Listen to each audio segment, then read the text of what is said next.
tell you something that most men's work will never say. Men lie to each other. Not always deliberately, not always consciously, but men in groups, especially men in the absence of a healthy feminine witness, have a remarkable capacity to unconsciously collude in one another's stories, to reinforce one another's armor, to mistake performance for presence, posturing for power, and emotional unavailability for strength. I have seen this repeatedly in retreat spaces, in circles, in the private sessions I've held with men over more than a decade of this work, and also in my communities. Men who can speak beautifully about their healing journey while their body tells an entirely different story.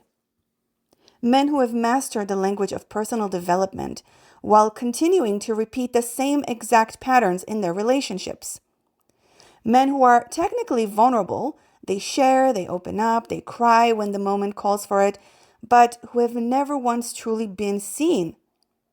Because being truly seen is fucking terrifying. And other men, even well-intentional men, even men doing their own work, often do not have the capacity to see through the places where a man most skillfully hides, because they are hiding in similar places themselves. This is not criticism. This is just the truth of what happens when initiation happens only among men. A woman can see a man's shadows way better than any other man. A healthy feminine witness changes the dynamic entirely. Here is something I have observed again and again in more variations than I can count. A man can spend years building a persona, a version of himself that is acceptable, functional, impressive, and safe. He can maintain that persona brilliantly around other men, around his friends, his colleagues, his brothers. And then he walks into a room with a woman who is not there to mother him, seduce him, judge him, or need anything from him. A woman who is simply present with the full capacity of her perception, and something cracks in him. Not because she says anything devastating, not because she attacks him, because she sees him and he cannot escape that. What a woman can provide that men cannot. Let me tell you this. This is not about superiority. It is about differences. We are different. And difference in the context of initiation is everything. Men share a nervous system patterning with other men. They understand each other's defense because they have built the similar ones. This creates genuine brotherhood, which is very important, but it also creates blind spots. A man's armor was largely constructed in relationship to other men, in competition with them, in performance for them, in the desperate bid for their approval or dominance, which means that other men, however loving, are often caught inside the same field. They can hold a brother, they can challenge him, but they often cannot see the specific shape of what he is hiding, because the hiding was built for exactly this audience. A woman who has done her own deep work enters from outside that field entirely. Also, a woman can see beyond herself, and a masculine person can only see themselves. That is just the nature of the masculine and feminine. So a woman who has done her work, her deep work, enters from outside. She is not impressed by the things men use to impress each other. She is not threatened by the things men use to threaten each other. She is not seduced by the performance because she was never the intended audience for it. This means she can see what is exactly there, underneath the performance, underneath the hierarchy, underneath the carefully maintained story of who this man is and what he is capable of. She carries a different kind of intelligence, not better, just different. The feminine at its most developed is rational to the bone, attuned to energy, to the unsaid, to the gap between worlds and truth. It reads bodies. It feels what is not spoken. It tracks the moment a man's eyes go somewhere far away when he talks about his father, or the way his jaw tightens when he speaks about love. It notices these things not as information to weaponize, but as doorways, as invitation towards what is real. And perhaps most importantly, a woman holds a man's relationship to the feminine itself. Every man carries wounds from women, from mothers, from lovers, from the women who needed too much or gave too little or loved him only when he was useful. These wounds live in his body. They shape every relationship he has. They are often the hidden architecture beneath his patterns. The wound from the feminine can only be healed by the feminine. In the presence of feminine witness who is clear, who is not his mother, not his lover, not his judge, something extraordinary becomes possible. A man can begin to separate this woman from all women. He can begin to receive from the feminine without bracing for the cost. He can begin to let himself be seen by the very force he has been performing for his entire life, and discover that the performance was never necessary. This is not something another man can give him. This is specific medicine that only the feminine carries for the masculine. A woman who has done her deep work carries quality of perception that moves differently through space. It goes underneath the words. It feels the energy beneath the behavior.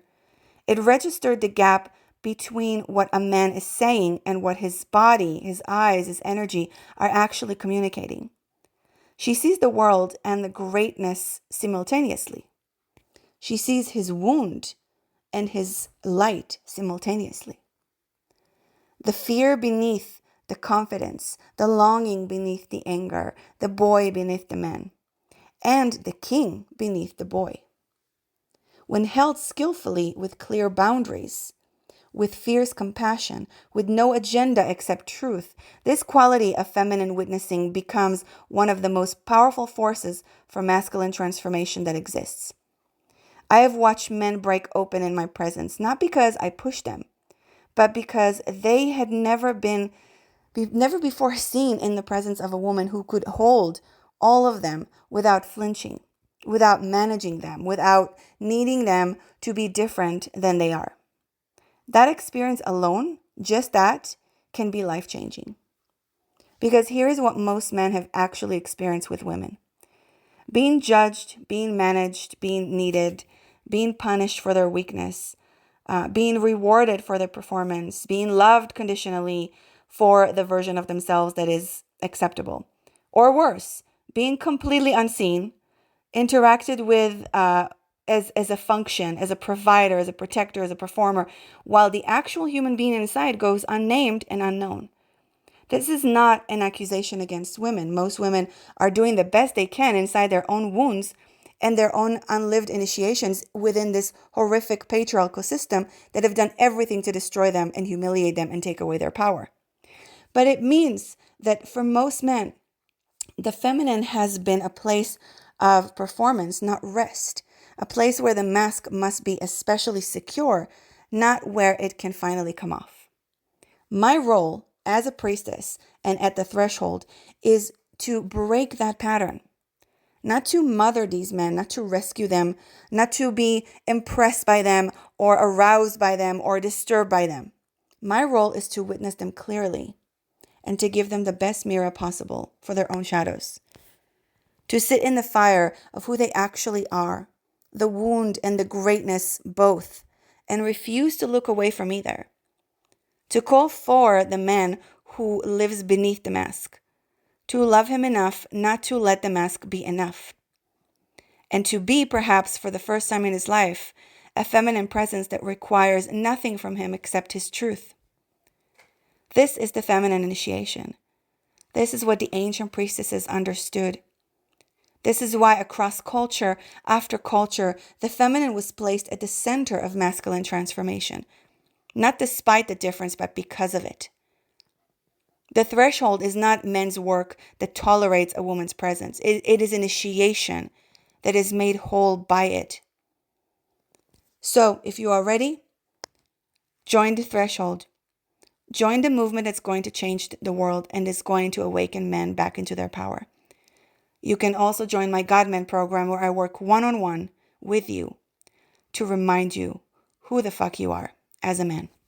I love you so much, and I will see you soon.